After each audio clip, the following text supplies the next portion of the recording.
What's up, guys? It's your boy Dylan back with the video on building my own gaming PC.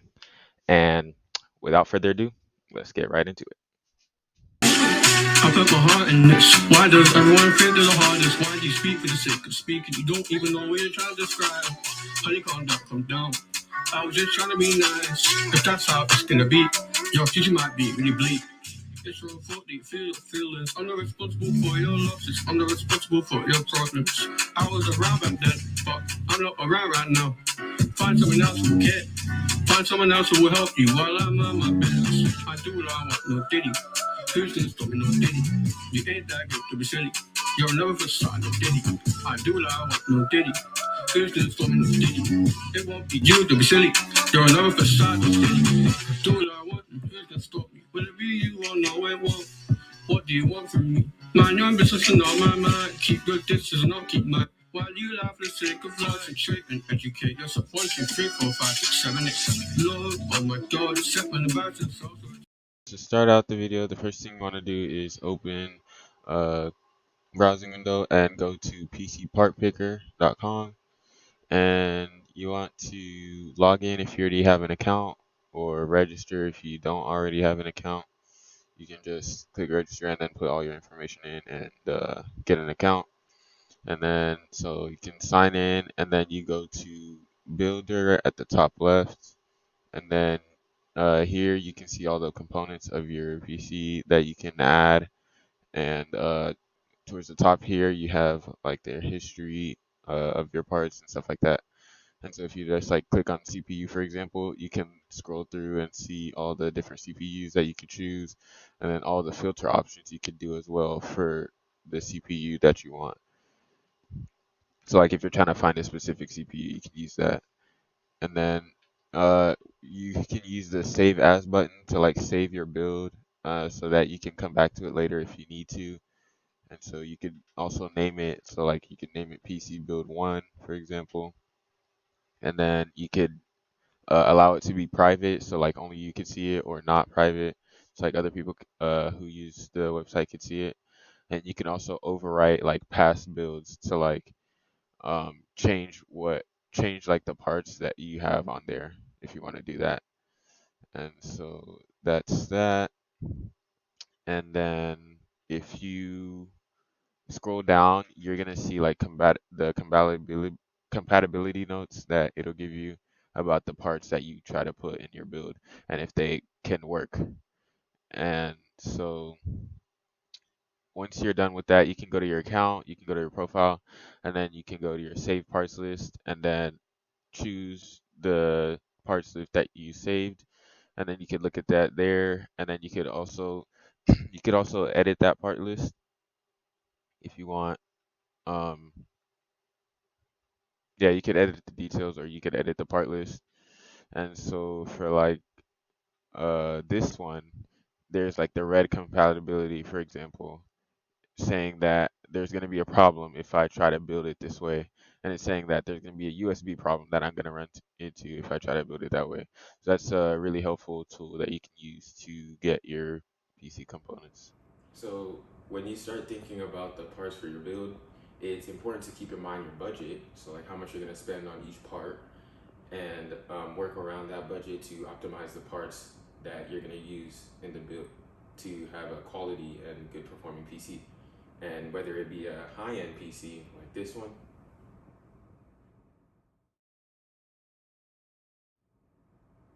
or a low-end PC like this one.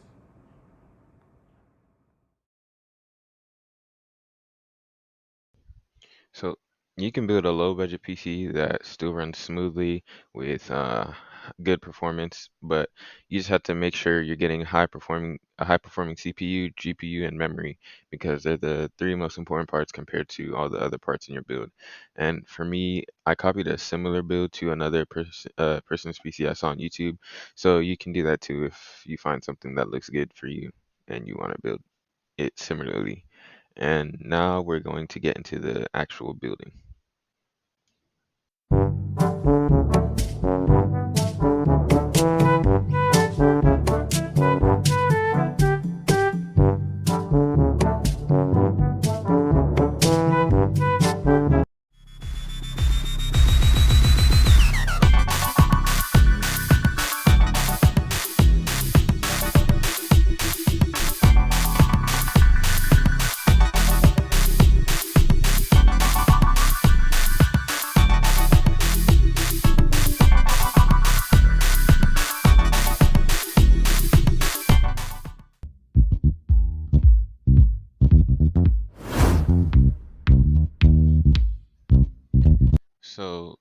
in this section, I unbox the CPU first, and just a quick note, all the components link is in the description, so if you want to go there and look at the specifics, you can do that, and also look at the price if you want.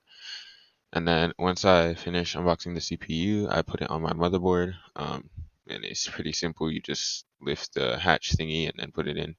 And then I did the same with the NVMe storage and the memory, and this part is pretty easy, and you'll probably be able to do it without needing any assistance.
So here I unboxed the CPU cooler because I had to put on the CPU bracket.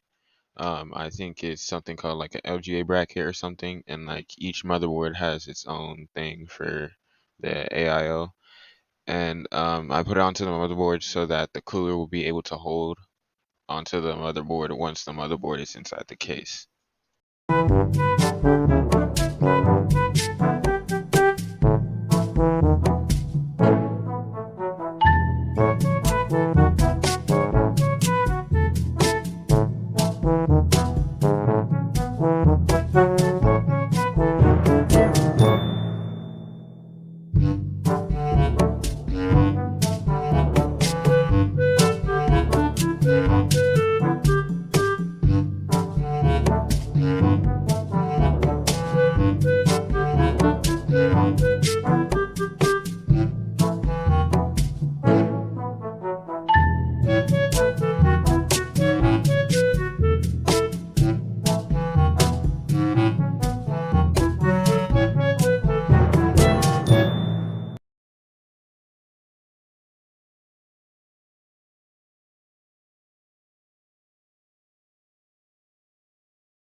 section, I start putting things into my case once I took out the pre-configured things that came with the case that I didn't need to use, like the fans and the hard drive holder. Then I screwed the motherboard into its proper position in the case.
For the next section, I unboxed my power supply and connected all the cables in the slots they needed to go.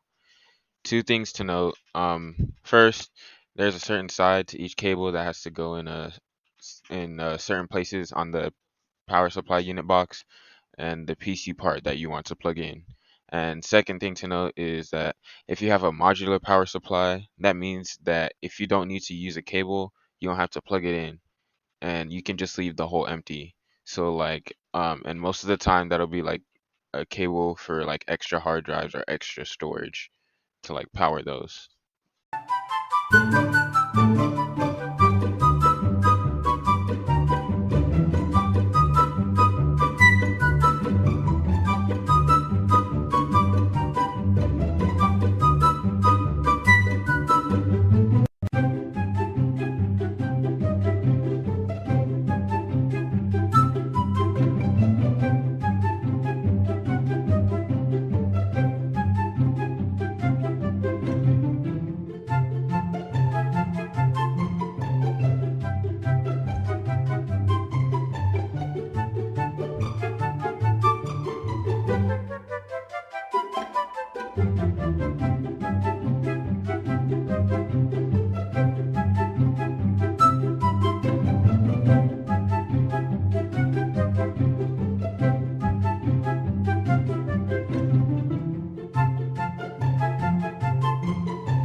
After that, I put the box in the case and then I plugged in everything into the motherboard, and this includes the case cables as well. I plugged those into the motherboard.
As for the LED streamer cables from Lian Li, the 24-pin one which you see me plugging into the motherboard here was the right one I needed to get. But the other one, which was two 8-pin connectors for the GPU, was wrong because I had a newer GPU series which required a single 24-volt plug like this one, or three 8-pin connectors like this one. But I fixed that afterwards, when the when my GPU came.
In this section, I took my Lian Li CPU cooler and removed the pre-installed fans to add the TL LCD fans that I bought.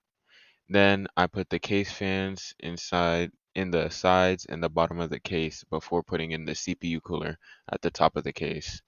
Also, make sure that you follow the air circulation I showed later on when putting fans into your case to make sure that the orientation is correct and you can circulate the air in the PC without getting it too hot or too cold.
I realized that I didn't have the videos of me putting in my cooler and connecting my fans to power, so I'm going to show y'all an example of how someone else has done those things.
Just a couple notes about the CPU cooler. So first, mine came with pre-applied thermal paste, so I didn't add on any.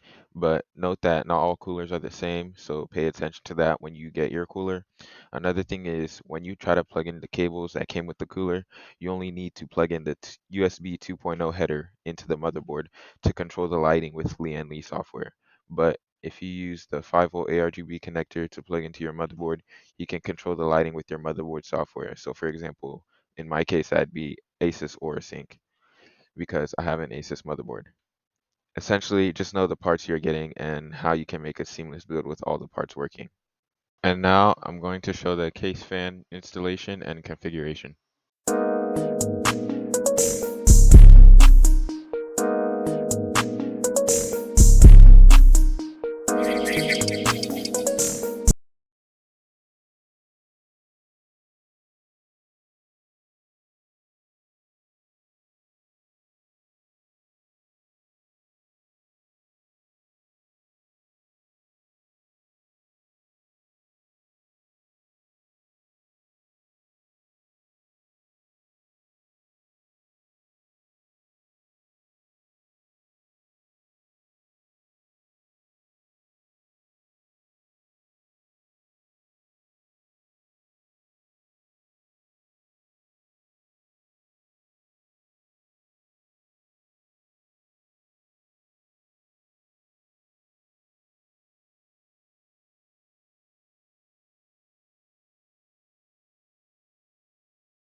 A couple notes about plugging in the case fans. So first, for the TL LCD Lian Li fans, you only need to plug in the USB 2.0 header cable on the controller to the motherboard instead of both the USB and the 5-volt RGB connector to the motherboard, so that you can control the lighting effects with the Lian Li software instead of using the motherboard software, like I mentioned before. And also, if you are doing a build with TL LCD fans, you need to note that each controller can hold up to 7 fans. So that's basically 2 blocks of 3 and then a single fan. But since I used all TL LCD fans everywhere except for one, I ended up just having 2 controllers for those and 1 controller for the streamer cable. And now I will show y'all what my PC looked like after I finished everything except for the GPU, which is something you don't need for your PC to be able to work normally.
I'm going to show an example of how to power a 4090 series graphics card using a Lian Li streamer cable.